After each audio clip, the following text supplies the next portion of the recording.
Eu já tinha decorado 3 frases diferentes, para dizer se alguém perguntasse por que ou não. Estava na mesa principal. Nenhuma delas era verdade. Fiquei na cozinha da casa dos meus pais em Curitiba, com uma taça de espumante que ninguém tinha me servido. Ouvindo minha mãe rir alto lá na sala, aquele riso que ela só usa quando quer impressionar gente rica. Do outro lado da porta entreaberta, eu via os sócios da Vantage Capital sentados à mesa que eu mesma ajudei a pagar. Literalmente. O jantar, o vinho, importado. Até a toalha de linho que cobria a mesa. Tudo tinha saído do meu cartão. 2 dias antes, porque minha mãe jurou que devolveria assim que a empresa recebesse um adiantamento. Eu não fui convidada a sentar. Fui convidada a desaparecer. Fica melhor você ficar por aqui, filha. Ela tinha dito de manhã, ajeitando meu cabelo como se fosse um problema a resolver. Você sabe como é. Eles são muito tradicionais. E com essas tatuagens, esse jeito seu? Ela nem terminou a frase. Não precisava. Eu tinha 29 anos e ainda sentia aquele nó antigo no estômago. O mesmo de quando era adolescente e ficava esperando ser boa o suficiente para a versão da família que cabia numa foto de revista. Meu pai nem olhou nos meus olhos quando passou por mim carregando mais uma garrafa. Só murmurou depois a gente conversa, que eu sabia, por experiência, que nunca ia acontecer. Fiquei ali parada, analista de risco de uma das maiores gestoras do país, acostumada a calcular exposição, prever cenários, identificar onde um negócio pode quebrar antes de quebrar. E mesmo assim não tinha visto aquilo vindo, ou talvez tivesse visto e escolhido não acreditar, porque era mais fácil continuar sendo útil do que admitir que eu era, para eles, uma vergonha bem paga. Peguei o celular e abri o aplicativo do banco, só para checar se a transferência do jantar tinha mesmo saído da minha conta. Tinha. 14 mil reais. E foi olhando aquele número com a risada da minha mãe ecoando do outro lado da porta que uma outra pergunta me veio à cabeça, uma que eu não tinha coragem de fazer havia meses. Se eu não servia para sentar àquela mesa, por que continuava sendo eu quem segurava tudo? Em pé por baixo dela? Eu ainda não sabia a resposta. Mas sabia, naquele exato momento, que estava prestes a descobrir. Meu nome é Beatriz Andrade Lima, e até aquela noite eu media meu valor pela mesma régua, com que media risco de crédito, pela minha utilidade. Fechei a porta da cozinha com cuidado, sem fazer barulho, e fui até o quintal dos fundos, onde o ar frio de julho em Curitiba cortava mais do que eu esperava. Foi lá que o telefone tocou. Minha mãe. Pia, onde você está? Os Vantage estão perguntando de você.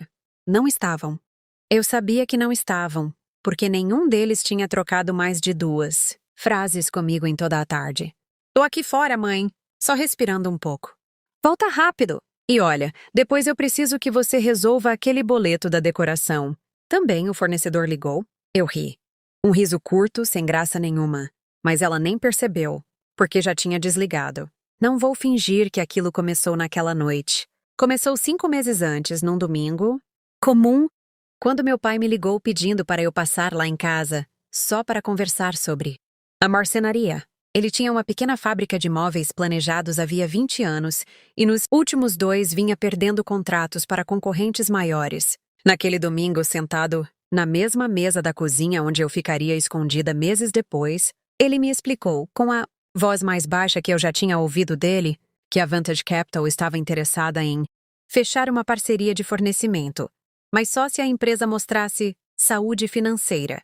Imediata numa reunião marcada para julho. É questão de fluxo de caixa, filha. Um respiro. Você entende dessas coisas, trabalha com isso o dia inteiro. Minha mãe entrou na conversa como quem já sabia o final antes de começar. Ninguém está pedindo dinheiro, Bia. Só o seu nome. Você autoriza como responsável, temporária das contas da empresa, cobre um intervalo, e quando o contrato fechar, tudo volta pro lugar. Eu deveria ter perguntado mais. Deveria ter pedido para ver os números com calma, como faria com qualquer cliente. Mas era meu pai, com aquelas mãos cheias de calos de 30 anos de serraria, olhando para mim como se eu fosse a única pessoa no mundo capaz de consertar aquilo. E então assinei.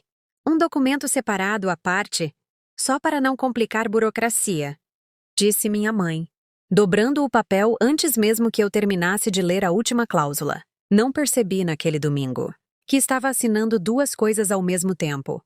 Uma, autorização bancária, e a minha própria saída silenciosa da família que eu estava sustentando. Nas semanas seguintes, pequenas coisas começaram a mudar. Fui tirada do grupo do WhatsApp da organização do jantar sob a desculpa de que eu vivia ocupada confuso de trabalho. Perguntei da lista de convidados uma vez. Ninguém respondeu. Continuei pagando.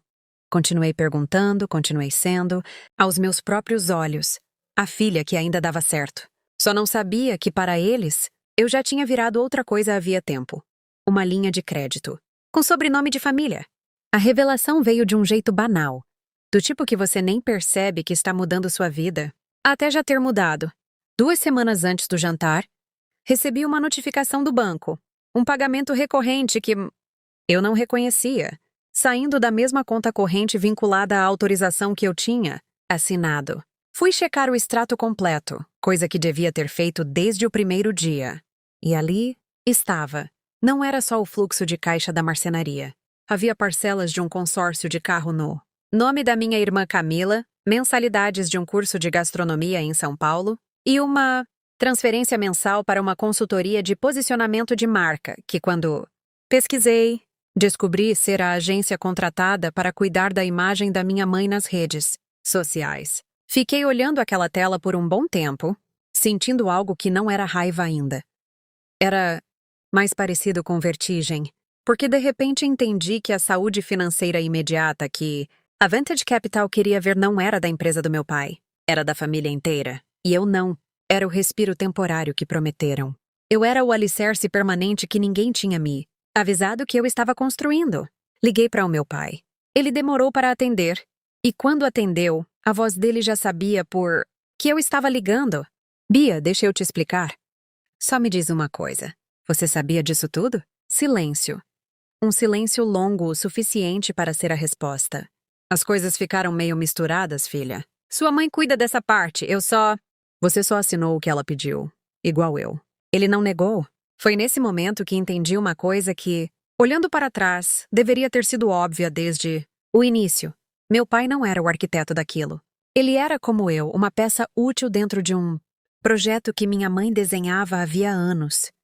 A imagem de uma família próspera, unida, capaz de sentar à mesa com investidores e sogros ricos, sem que ninguém percebesse as rachaduras por baixo da toalha de linho. Não gritei. Não fiz cena.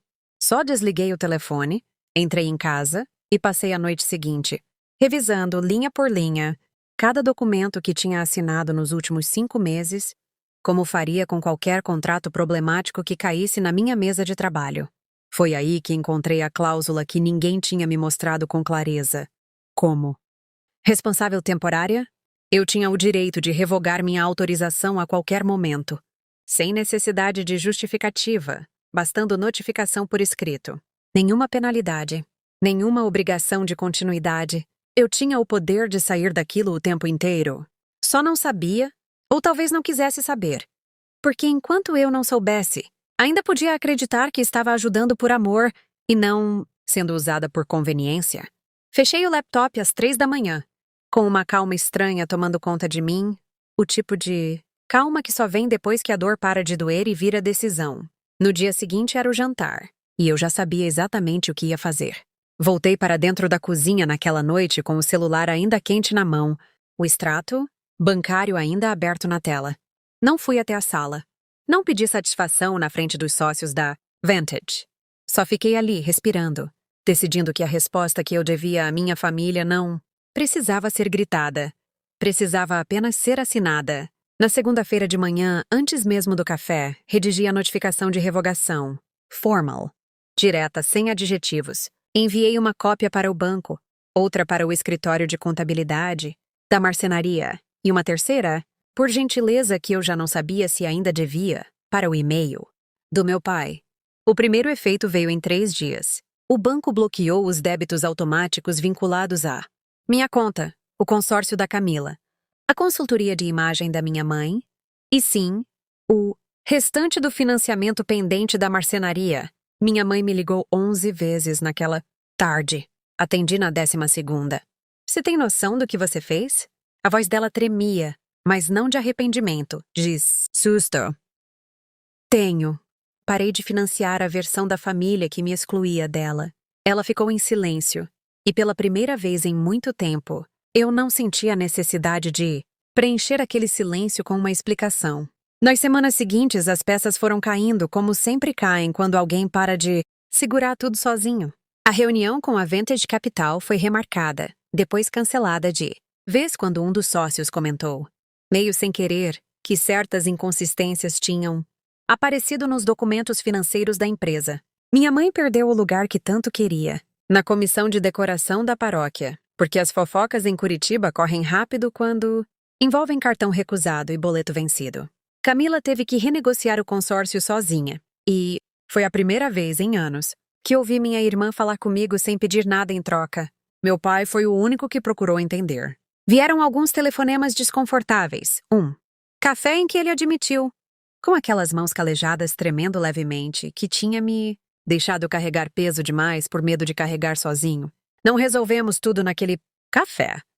Mas foi um começo verdadeiro, o primeiro em muito tempo. Comecei terapia em agosto.